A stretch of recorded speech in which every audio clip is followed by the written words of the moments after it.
Well, it's been a busy week in litigation against Illinois' gun ban, plus legislation across the country popping off all over the place.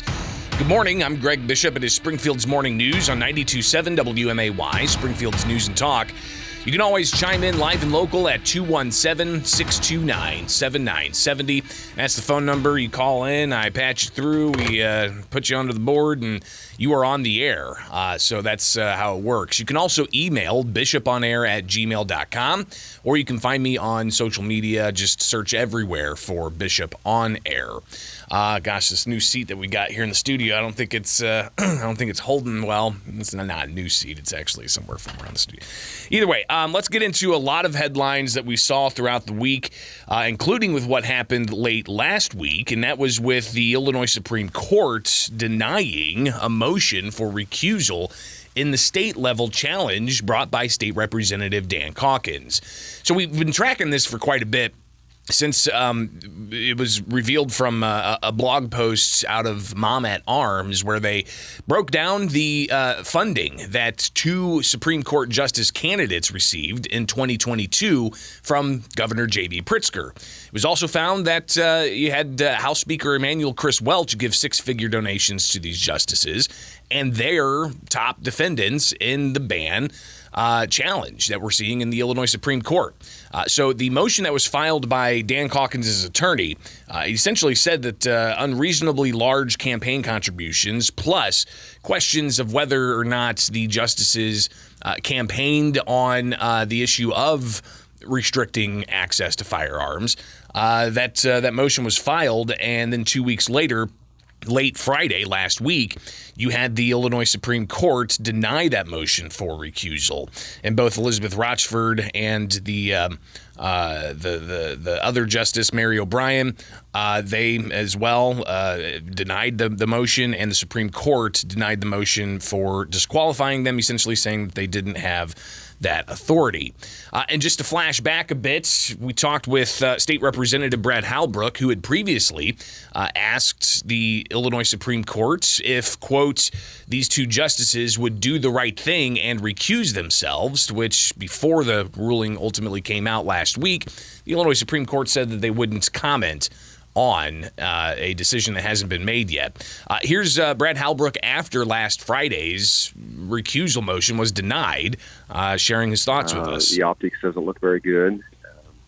This just lessens the amount of trust that people place in government and in the judiciary. So optics don't look very good, but he has some hope moving forward. Well, hopefully the Illinois Supreme Court will utilize the Constitution, and hopefully I think the 4+ U.S. Supreme Court cases will rule the day at the federal level. So those are all pending, but we're talking right now about the Illinois state courts. So obviously the Illinois Supreme Court's going to be interesting to see what happens in a couple of weeks here whenever they take up that challenge from Dan Calkins, challenging the state law based on equal protections. And that issue of equal protections has people pretty upset, especially because they are veterans and aren't allowed to purchase certain semi-automatic weapons and magazines over certain capacities, despite them having served in the military at one point in their life. However, law enforcement, retired law enforcement, and those in the security sector, they are exempt from Illinois' gun and magazine ban.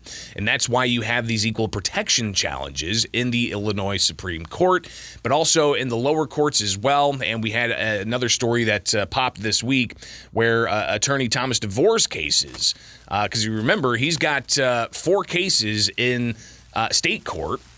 Rather, he's got 3 cases in state court, 2 from Effingham, 1 from Whites County, and he's got thousands of temporary restraining orders in place for all of his clients.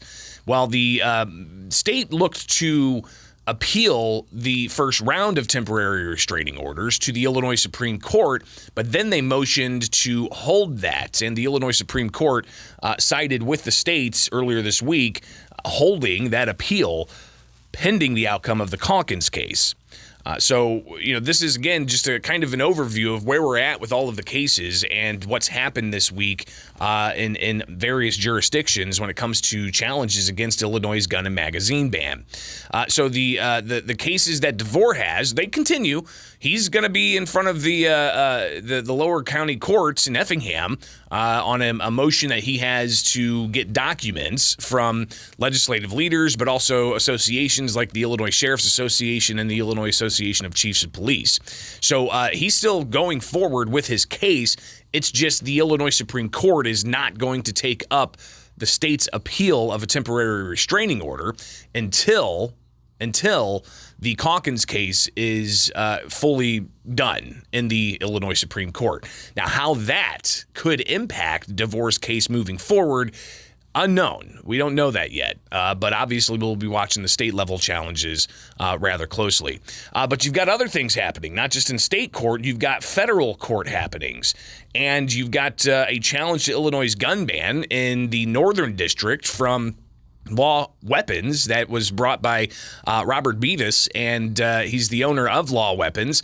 He sued the city of Naperville last fall, and that was after Naperville had passed a gun and magazine ban in the city limits. You also have similar bans that were passed by Highland Park. That's been challenged and I believe is tied up in the courts, and even a challenge in Deerfield where they have a similar ban on semi-automatic weapons. But the case in the Northern District Federal Court, again, these are federal cases.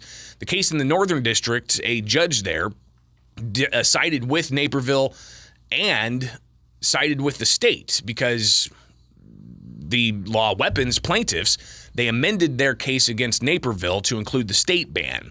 So since that case was furthest along, they had hearing after it was amended to allow for a challenge of the state ban, and the judge in the Northern District Federal Court sided with the state and with Naperville. And we talked with gun control advocate John Schmitz from GPAC, and he shared that this is obviously a case that's still going forward. So are we impairing the right to bear arms because we limit the ability to buy certain types of weapons? I think my common sense answer to that is no, but we have to see ultimately what the Supreme Court says about that. Now, again, that's in the Northern District, and things could get interesting if the Southern District decides to block the state's law, and we're still waiting on that federal judge in the Southern District of Illinois out of East St. Louis to make that ruling. When is that going to happen again? Nobody really knows the schedule of courts. All right, courts are obviously, three branches of government: the executive, the legislative, and the judicial. The judicial branch kind of has their own schedule, and they don't necessarily telegraph it, except when they have, oral arguments and things along those lines. But when it comes to when decisions will be made on cases, it could come today, it could come 2 weeks from now. So we'll be watching that closely in the Southern District and how that's going to impact the Northern District case, which is in the appellate court already. So again, just to reset the federal cases, you've got several in the Southern District that were heard last week in East St. Louis. In the Northern District, you've got the Law Weapons case suing Naperville and the state. That was decided in the Federal Circuit Court and is now in the Seventh Circuit Court of Appeals.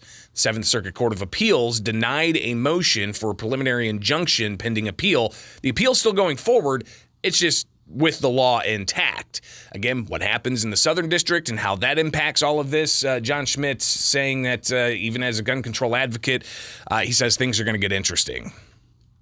He is not bound by the decision that was reached earlier here in Chicago, so he could come out differently, but he is in the Seventh Circuit, so whatever the Seventh Circuit does now on appeal from the Chicago case will also be binding on the judge in East St. Louis. And something else, too, which is interesting about the dynamic between the Southern District case and the Northern District case that's in the Seventh Circuit Court of Appeals, is if the Southern District comes out and says the statewide law is blocked pending appeal, that will mean statewide the law is not enforceable while it continues to go through the court process. So that could come from the Southern District blocking the state law.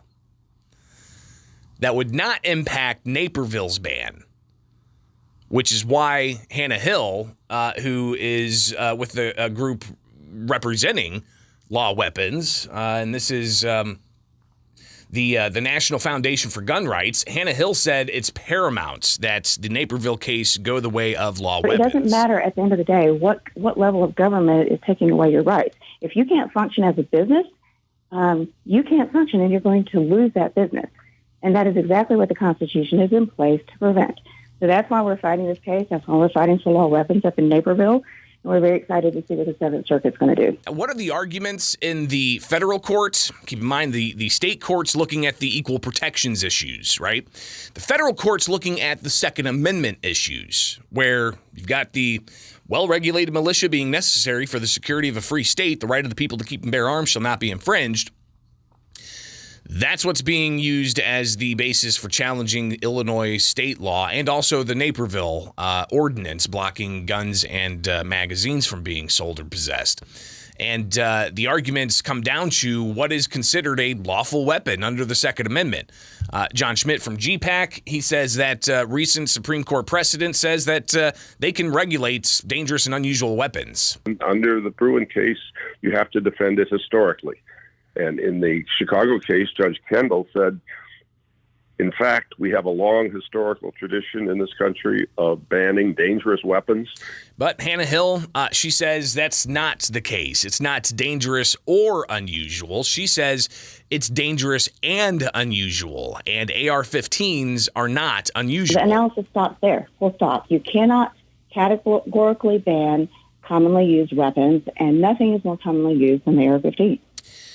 Again, a lay of the land of where we're at with all of these cases in state court and federal court. It's a lot to track, and this is just on Illinois' ban, not what's happening across the country, which we'll touch on coming up here next on WMAY. We have spent an inordinate amount of time on Illinois' gun and magazine ban and all of the litigation there's been. Every morning, practically, we have given you updates on what's been going on. A lot of interest in it, obviously, but it's not just Illinois that's dealing with these issues and whether or not they're going to pass certain types of bans or whether or not they're going to allow for, training of teachers in schools to carry guns. These are some contentious issues and a lot of movement in various states. Just a brief overview of some of the headlines from elsewhere, including down in Tennessee.